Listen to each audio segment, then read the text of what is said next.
નમસ્કાર મિત્રો, શું તમને ખબર છે હવે તમે ઘરે જ બેઠા લર્નર લાયસન્સ મેળવી શકો છો, એ પણ આરટીઓ કે આઈટીઆઈ ઓફિસ ગયા વગર. મિત્રો, તમે તમારા કોમ્પ્યુટર અથવા લેપટોપ દ્વારા તમે ઘરે બેઠા ટેસ્ટ આપી શકો છો. તો મિત્રો, આપણે જાણીશું કે શું તમે એલિજિબલ છો કે નહીં અને કઈ વાહન કેટેગરી માટે એપ્લાય કરી શકો છો, ફાયદાઓ શું છે તમને મિત્રો, ક્વોલિફિકેશન શું જોઈએ, કયા કયા ડોક્યુમેન્ટની જરૂર પડશે, ફેસલેસ લર્નર લાયસન્સની શરતો અને નિયમો શું છે, દરેક વસ્તુ મિત્રો આપણે આમાં જોઈશું. તો મિત્રો, સૌથી પહેલાં આપણે જોઈએ કે કઈ વાહન કેટેગરી માટે તમે એપ્લાય કરી શકો છો. તો મિત્રો, તમે સૌથી પહેલાં જે ગેર વગરનું સ્કૂટર હોય છે તેના માટે એપ્લાય કરી શકો છો. ગેરવાળી મોટરસાઇકલ મતલબ ગેરવાળી જે બાઇક હોય એના માટે એપ્લાય કરી શકો છો. એલએમવી પ્રાઇવેટ કાર મતલબ તમે તમારી જે પ્રાઇવેટ કાર હોય છે એના માટે બી એપ્લાય કરી શકો છો. મિત્રો, ફાયદાઓનું જોઈ લઈએ. તો મિત્રો, ફાયદાઓમાં તમારે આરટીઓ વિઝિટ કરવાની રહેતી નથી. આધાર કાર્ડથી જ વેરિફિકેશન થાય છે. ઘરે બેઠા ટેસ્ટ આપી શકાય છે. લેપટોપ અથવા મોબાઈલથી ટેસ્ટ આપી શકો છો અને 24 કલાક આ ઓનલાઈન સુવિધા તમને મળી રહી છે. અને મિત્રો, ક્વોલિફિકેશનની વાત કરી લઈએ તો તમારી ઉંમર 18+ જોઈએ. આધાર કાર્ડ હોવું જરૂરી છે. પ્રાઇવેટ વાહન માટે કરી શકો છો તમે અને ગુજરાતમાં રહેતા હોવા જોઈએ.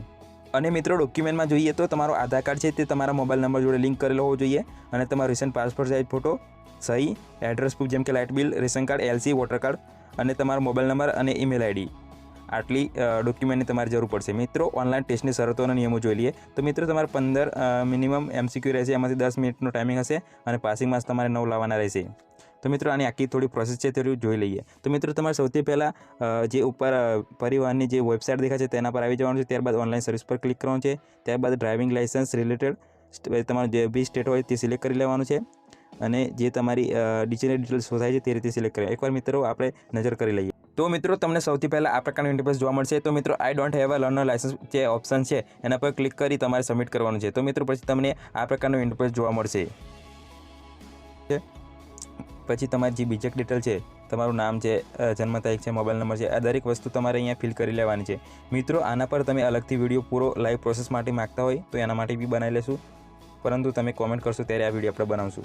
તો મિત્રો, અત્યારે આપણે યુઝર એન્ડ મેન્યુઅલથી આપણે જોવાના છીએ. તો મિત્રો, આ તમારે દરેક ડિટેલ ફિલ કરવાની રહેશે.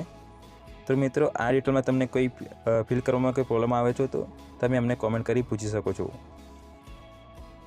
તો મિત્રો, જે બી તમારી ડિટેલ અહીંયા ધ્યાનપૂર્વક એન્ટર કરી લેવાની છે. તો મિત્રો, તમારે જેમ કે વાહન કેટેગરી એડ કરવાની છે. તો મિત્રો, દરેક વસ્તુ અહીંયા તમારે અહીંયા ધ્યાનથી પૂરી કરી લેવાની. ત્યારબાદ મિત્રો, તમારે નેક્સ્ટ કરી તમારે જે બી પ્રિન્ટ આવે તે પ્રિન્ટ કરી લેવાની છે, જે રીતે વિડીયોમાં તમને શું થઈ રહી છે. ત્યારબાદ તમારે અહીંયાથી નેક્સ્ટ કરી દેવાનું છે. તો મિત્રો, નેક્સ્ટ કર્યા પછી તમને આ પ્રકારનું ઇન્ટરફેસ જોવા મળશે. તો ત્યાર પછીની પ્રોસેસમાં મિત્રો તમારે અહીંયા ડોક્યુમેન્ટ અપલોડ કરવાના રહેતા હોય છે. તો મિત્રો, તમારે અહીંયા ડોક્યુમેન્ટ અપલોડ કરી લેવાના છે. ડોક્યુમેન્ટમાં મિત્રો તમે એપ્લિકેશન અને તમારી જન્મ તારીખ એન્ટર કરશો તો તમારી ડિટેલ આવી જશે. ત્યારબાદ તમારે અહીંયા નેક્સ્ટ કરી દેવાનું છે. ત્યારબાદ મિત્રો, તમારે ડોક્યુમેન્ટ અહીંયા ઓપ્શન આવી જશે. તમારે ડોક્યુમેન્ટ અપલોડ કરવા માટે નીચેના જે બી છે એ સિલેક્ટ કરી લેવાનું છે. સિલેક્ટ કર્યા પછી તમે 3 ડોક્યુમેન્ટ એડ કરવાના રહેતા હોય છે. તો મિત્રો, એ તમારે એડ કરી લેવાના હોય છે. ત્યારબાદ મિત્રો, તમારે અહીંયા નેક્સ્ટ કરી લેવાનું છે. તો મિત્રો, જેવું તમે નેક્સ્ટ કરશો તો તમને ફી પેમેન્ટ માટે લઈ જશે. તો મિત્રો, ફી પેમેન્ટ માટે બી તમારે એપ્લિકેશન નંબર અને તમારી જન્મ તારીખ નાખી તમારી ડિટેલ ફિલ કરવાની હોય છે. મિત્રો, ત્યારબાદ તમારે ફી પેમેન્ટ કરી અહીંયા નીચે પિન રિસિપ્ટ પર ફિટ કરી લેવાનું હોય છે. પર આવી લર્નર લાયસન્સ પર ક્લિક કરી ઓનલાઈન એલર્ટ ટેસ્ટ પર ક્લિક કરી લેવાનું છે. તો મિત્રો, જેવું ક્લિક કરશો તો તમારે આગળનું ઇન્ટરફેસ જોવા મળશે. તો મિત્રો, તમને SMS દ્વારા એક આઈડી પાસવર્ડ ટેસ્ટ જે આપવાનો છે એ જનરેટ થયો હશે SMS દ્વારા. તો એ મિત્રો તમારે ત્યાં એન્ટર કરવાનું રહેશે. અહીંયા મિત્રો તમારે એન્ટર કરી લેવાનું છે એપ્લિકેશન નંબર અને જન્મ તારીખ અને પાસવર્ડ. મિત્રો, તમારે ટેસ્ટ આપ્યા પછી તમને પાસ અને ફેલનું રિઝલ્ટ મળી જશે. તો મિત્રો, જો તમે પાસ થયા હોય તો તમને લર્નર લાયસન્સની પ્રિન્ટ મળી જશે. તો મિત્રો, ફરીથી તમારે હોમ પેજ પર આવી જવાનું છે અને લર્નર લાયસન્સની પ્રિન્ટ પર ક્લિક કરશો તો મિત્રો, તમે નીચે પ્રકારની જે આ પ્રિન્ટ દેખાય છે એ પ્રકારની તમને મળી જશે. મિત્રો, ધન્યવાદ.